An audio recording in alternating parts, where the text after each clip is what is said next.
Hello दोस्तों, कैसे हैं आप सब। आई होप कि आप सब अच्छे होंगे। दोस्तों, आज हम लोग भारत में प्रेस का विकास से संबंधित 25 इंपॉर्टेंट क्वेश्चन आंसर करने वाले हैं, जो कि हर एग्जाम के लिए बहुत ही यूजफुल रहेगा। तो चलिए हम लोग वीडियो को आगे बढ़ाते हैं।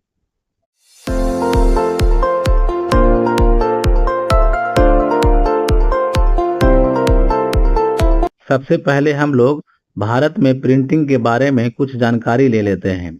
सबसे पहले आप यहाँ पे देख सकते हैं दोस्तों कि भारत में पहला प्रिंटिंग प्रेस पुर्तगालियों द्वारा 1550 में गोवा में स्थापित हुआ था, जो कि बाद में 1556 में गोवा के सेंट पॉल कॉलेज में वृहद पैमाने पर प्रिंटिंग प्रेस का विकास होता है। उसके बाद दिया हुआ है भारत में प्रेस पुर्तगालियों की देन है, यानी पुर्तगालियों ने ही सबसे पहले प्रेस की स्थापना की थी, जो कि गोवा में हुआ था। दोस्तों, आपको बता दें कि इससे पिछले वाले वीडियो में हम लोग प्रिंटिंग प्रेस के बारे में अच्छे से जानकारी ले चुके थे कि सबसे पहले छपाई खाना चीन में हुआ था। उसके बाद वहां से मार्को पोलो यात्री होते हैं, जो कि रेशम मार्ग के द्वारा वहां पे यात्रा करते हैं और वहां से जर्मनी जाती है, वहां से पूरे यूरोप में फैल जाती है। तो ये वाला पार्ट हम लोग पिछले वीडियो ही में पढ़ चुके थे। आज हम लोग स्पेशली भारत के बारे में पढ़ने वाले हैं। आगे दिया हुआ है कि सबसे पहले जेम्स अगस्टम हिक्की एक व्यक्ति होते हैं, जो कि अंग्रेज होते हैं। उन्होंने ही सबसे पहले 1780 में पहला साप्ताहिक समाचार पत्र निकाला था, जिसका नाम था बंगाल गजट। आपको बता दें कि 1780 में यह निकलता है, लेकिन मात्र 2 वर्षों में ही यानी 1782 में ही ये बंद हो जाता है। इसका कारण ये था क्योंकि जेम्स अगस्टम हिक्की ने अंग्रेजों के खिलाफ ही इतना लिख दिया था। अंत में वारेन हेस्टिंग ने इसे बंद करवा दिया। आगे दिया हुआ है संवाद कौमुदी नामक पत्रिका में राजा राम मोहन राय ने भारतीय सामाजिक कुरीतियों का वर्णन किया है। यानी राजा राम मोहन राय द्वारा एक पत्रिका निकाला जाता है संवाद कौमुदी, जिसमें सिर्फ और सिर्फ भारतीय सामाजिक कुरीतियों का वर्णन किया जाता है। जैसे कि आप देख सकते हैं सती प्रथा, महिलाओं को शिक्षित करने पर रोक। तो इन सब मामलों के बारे में संवाद कौमुदी में राजा राम मोहन राय लिखते हैं। लेकिन होता यह है दोस्तों कि उनके कुछ विरोधी होते हैं और यह कहते हैं कि वह अपने ही धर्म का बदनामी करने पर तुला हुआ है। तो उसके बाद राजा राम मोहन राय का समाचार पत्र संवाद कौमुदी के खिलाफ एक पत्रिका निकाला जाता है, जिसका नाम था चंद्रिका, जो कि स्पेशली जो भी राजा राम मोहन राय के विरोधी थे उन्होंने ही इसको निकाला था और उल्टा राजा राम मोहन राय के बारे में ही उल्टा पलटा लिखते थे। तो इस पॉइंट को भी याद रखेंगे कि राजा राम मोहन राय के संवाद कौमुदी के खिलाफ कौन सा पत्रिका निकाला गया था, तो उसका नाम था चंद्रिका। आगे दिया हुआ है भारतीय प्रेस के मुक्तिदाता चार्ल्स मेटकॉफ।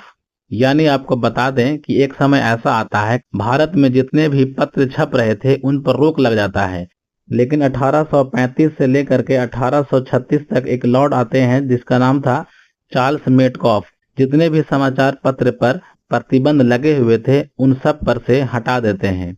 इसीलिए इनको भारतीय प्रेस के मुक्तिदाता कहा जाता है। आगे दिया हुआ है लॉर्ड लिटन के द्वारा वर्नाक्यूलर प्रेस एक्ट, जो कि 1878 में आता है। इसके माध्यम से जितने भी समाचार पत्र थे जो क्षेत्रीय भाषा में यानी बंगाली, मराठी, हिंदी, भोजपुरी, जितने भी क्षेत्रीय भाषा में जो छप रहे थे उन सब पर रोक लगा दिया जाता है और ये कहा जाता है कि आज के बाद सिर्फ और सिर्फ अंग्रेजी में ही छपाई होंगे। क्यों? इसका कारण ये था दोस्तों कि अंग्रेजों के खिलाफ लोग अपने क्षेत्रीय भाषा में छापते थे ताकि लोग वहां पे जागरूक हो सके। लेकिन अंग्रेजों को ना तो भोजपुरी समझ में आता था, ना हिंदी समझ में आता था और ना ही बंगाली और ना मराठी। इसीलिए उन्होंने वर्नाक्यूलर प्रेस एक्ट लाया 1878 में, जिसके बाद ये कहा गया कि सिर्फ और सिर्फ आज के बाद अंग्रेजी ही छपेंगे। आगे दिया हुआ है अमृत बाजार पत्रिका ने वर्नाक्यूलर प्रेस एक्ट 1878 से बचने के लिए रातों रात अपनी भाषा बंगाली से अंग्रेजी में कर लिया। यानी आपको बता दें कि अमृत बाजार पत्रिका होता है जिसके संपादक होते हैं शिशिर कुमार घोष और मोतीलाल घोष। यह अपने माता के नाम पर, यानी इनकी माता का नाम था अमृता देवी, उन्हीं के नाम पर अमृत बाजार पत्रिका निकालते हैं और उसके बाद और बंगाली में ही अंग्रेज के खिलाफ लिखते हैं। लेकिन वर्नाक्यूलर प्रेस एक्ट 1878 में लागू हो जाता है, इसीलिए उन्होंने बंगाली भाषा को हटाकर रातों रात अंग्रेजी में कर लेते हैं। आगे दिया हुआ है संवाद कौमुदी जो कि राजा राम मोहन राय के द्वारा निकाला जाता है। मिरातुल अखबार राजा राम मोहन राय। अमृत बाजार पत्रिका शिशिर कुमार घोष और मोतीलाल घोष। यहाँ पे ध्यान रखेंगे मोतीलाल नेहरू नहीं होगा, मोतीलाल घोष होगा। आगे दिया हुआ है केसरी और मराठा बाल गंगाधर तिलक, यानी बाल गंगाधर तिलक का केसरी और मराठा पत्रिका होता है। लेकिन यहाँ पे आप पॉइंट याद रखेंगे कि मराठा नाम है लेकिन यह होता है अंग्रेजी में, और केसरी नाम है लेकिन यह होता है मराठी में। उसके बाद अल हिलाल, अल हिलाल नामक पत्रिका मौलाना अबुल कलाम आजाद की थी। उसके बाद हरिजन नामक पत्रिका महात्मा गांधी ने निकाला था। Young India Mahatma Gandhi. Bengal Gazette James Augustus Hicky 1780 में। उसके बाद 1782 में जब बंगाल गजट बंद हो जाता है दोस्तों, तो जेम्स अगस्टम हिक्की को जेल में बंद कर दिया जाता है। लेकिन बाद में गंगाधर भट्टाचार्य बंगाल गजट के नाम से ही फिर से उसी को स्टार्ट करते हैं। तो यहाँ पे ध्यान रखेंगे, अगर आपसे पूछा जाए कि बंगाल गजट की स्थापना किसने की थी, तो जेम्स अगस्टम हिक्की। लेकिन अगर पूछा जाए कि पहली बार किस भारतीय ने बंगाल गजट की स्थापना की थी, तो यहाँ पे आंसर हो जाएगा गंगाधर भट्टाचार्य। इस पॉइंट को आप याद रखेंगे। आगे दिया हुआ इंडियन स्ट्रगल जो कि सुभाष चंद्र बोस की पत्रिका थी। उसके बाद समाचार चंद्रिका जो कि धार्मिक नेता और राजा राम मोहन राय के विरोधी छापते हैं। तो आई होप कि दोस्तों इतना पॉइंट आपको समझ में आया होगा। अब हम लोग बढ़ते हैं क्वेश्चन आंसर की तरफ। सबसे पहले हम लोग लास्ट क्वेश्चन को देख लेते हैं। क्वेश्चन था पहली बार मुद्रित बाइबल किस भाषा में थी? राइट आंसर है लैटिन, यानी लैटिन भाषा में ही सबसे पहले बाइबल को छापा गया था। और आज का पहला सवाल, भारत में पहला समाचार पत्र किसने प्रकाशित किया? राइट आंसर है जेम्स अगस्टम हिक्की, जो कि 1780 में निकालते हैं अंग्रेजी में। अगला सवाल है बंगाल गजट की स्थापना कब हुई? राइट आंसर है 1780। अगला सवाल है भारत में प्रेस की स्वतंत्रता की शुरुआत किसकी देन है? राइट आंसर है लॉर्ड मेटकॉफ, जो कि 1835 से लेकर के 1836 तक रहते हैं। मात्र 1 साल तक इनका कार्यकाल होता है और उसी बीच भारत में जितने भी प्रतिबंध लगे होते हैं प्रेस पर, वो सब हटा देते हैं। अगला सवाल है यंग इंडिया पत्रिका किसने संपादित की? राइट आंसर है महात्मा गांधी।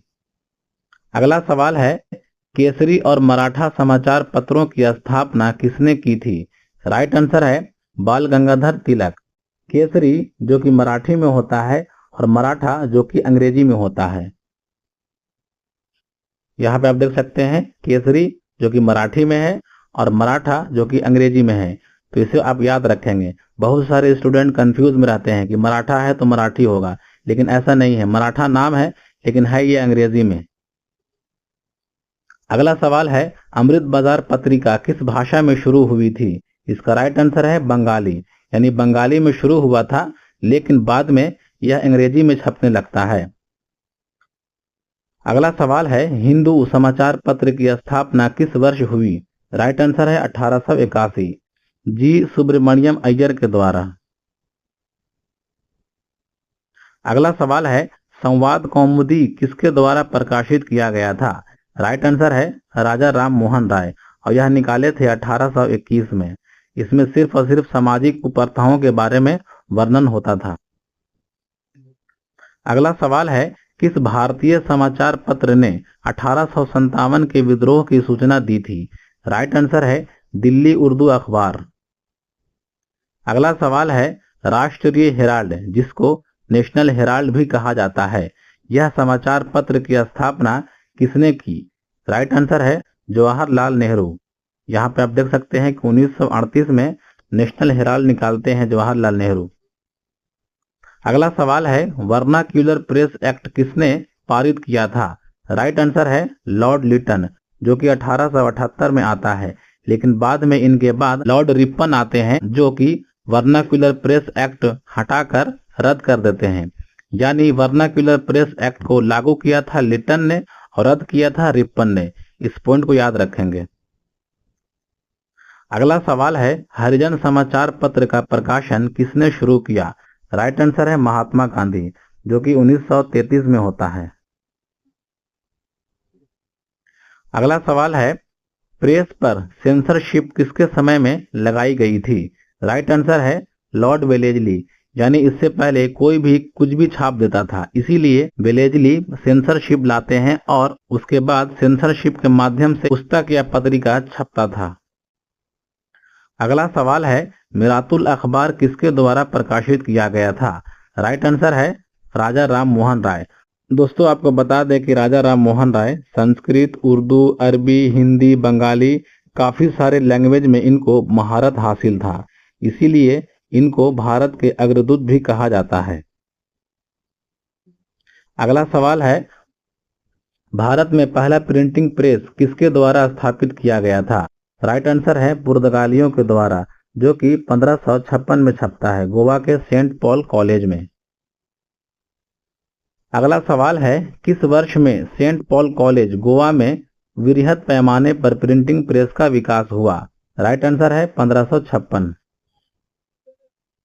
अगला सवाल है, राजा राम मोहन राय के समाचार पत्र संवाद कौमुदी के विरोध में कौन सा समाचार पत्र प्रकाशित हुआ था? इसका राइट आंसर है समाचार चंद्रिका, जो कि राजा राम मोहन राय के विरोधियों ने छापा था। अगला सवाल है, इंडियन स्ट्रगल नामक पत्रिका किसने लिखी थी? राइट आंसर है सुभाष चंद्र बोस। अगला सवाल है, चार्ल्स मेटकॉफ को भारतीय प्रेस के इतिहास में किस नाम से जाना जाता है?